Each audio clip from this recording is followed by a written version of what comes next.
Hey everybody, and welcome to the quarantine cut. Got my youngest son here, volunteer for a little haircut.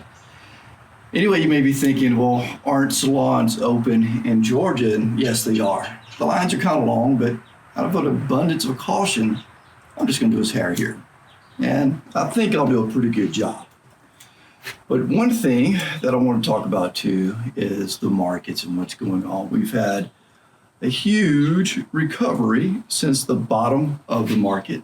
I believe the S&P is, as of Monday's close, Monday, May the 11th, is only down just over 13%. So that's a pretty big recovery from being down over 30%.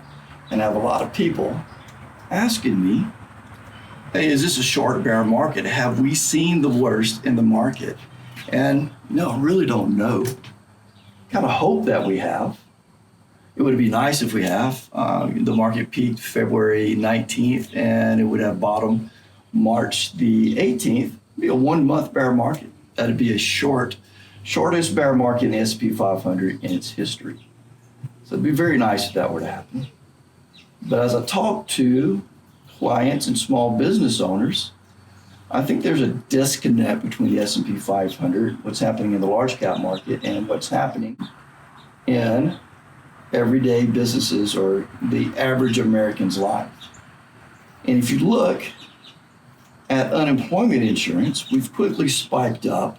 At the end of April, we're at over 22 million people filing for unemployment insurance.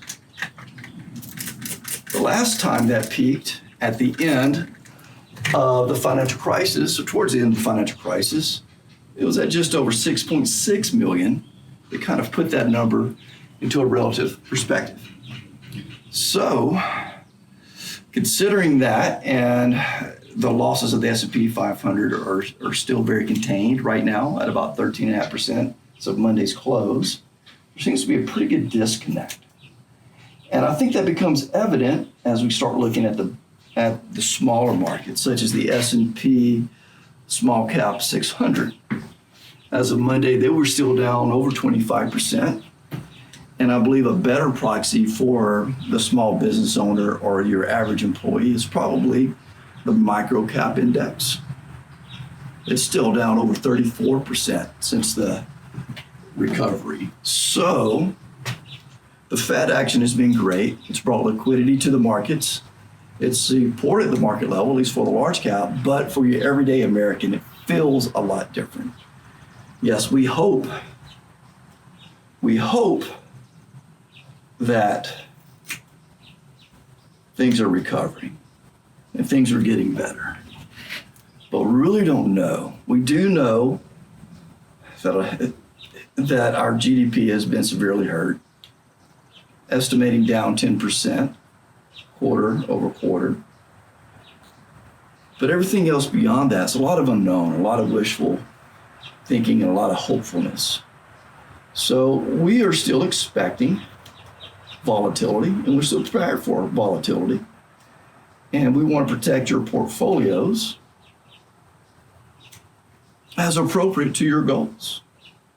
So for more conservative investors, out of an abundance of caution, we're still taking a much more cautionary approach.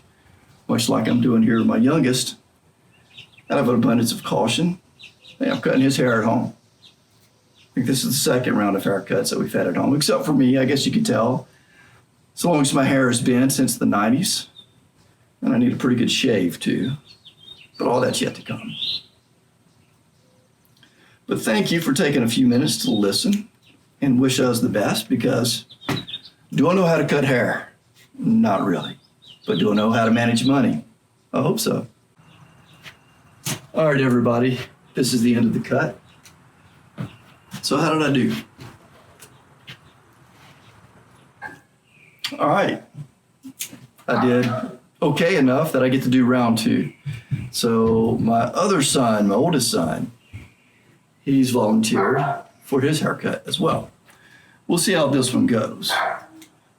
But a little bit of practice, you get a little bit of confidence. However, it's kind of false confidence because this is only my second haircut given. So if I get overconfident, what will I tend to do? I'll tend to stretch my skills a little bit, get a little bit more riskier than I should get. And that's kind of what I'm worried about in the current market conditions. People are getting a little bit of confidence back, which is good. I want people to have hope, and I want people that have lost a little bit more money than they were comfortable with to recover that. But I see a lot of people going outside of their risk lane, or at least that's in conversations that I'm having with a lot of advisors and their clients. I think people got a little bit scared with their financial situation, and they see the Fed pumping in so much money that they're starting to feel confident in a series that we really don't quite understand what the outcome is going to be, how the market's going to handle this. Very hopeful that the worst of the economic surprises or the economic shutdowns are over. We could start reopening not just our local, but the national economy and the global economy. That's going to help. But we don't know how long it's going to take for it to rebound. So I guess the message in this one is don't get overconfident with your skill set. Know who you are, know what your goals are, and know what the appropriate decision is for you and those goals.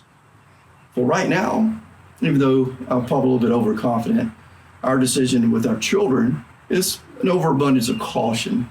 No need to rush back to the barber when it's overpacked right now anyway. So, hey, second round of haircuts. First time by mama, second time by daddy. Thank you. Kid number 2. I don't know. I think he did okay though. Hopefully I'm next in the chair. Thanks again, everybody.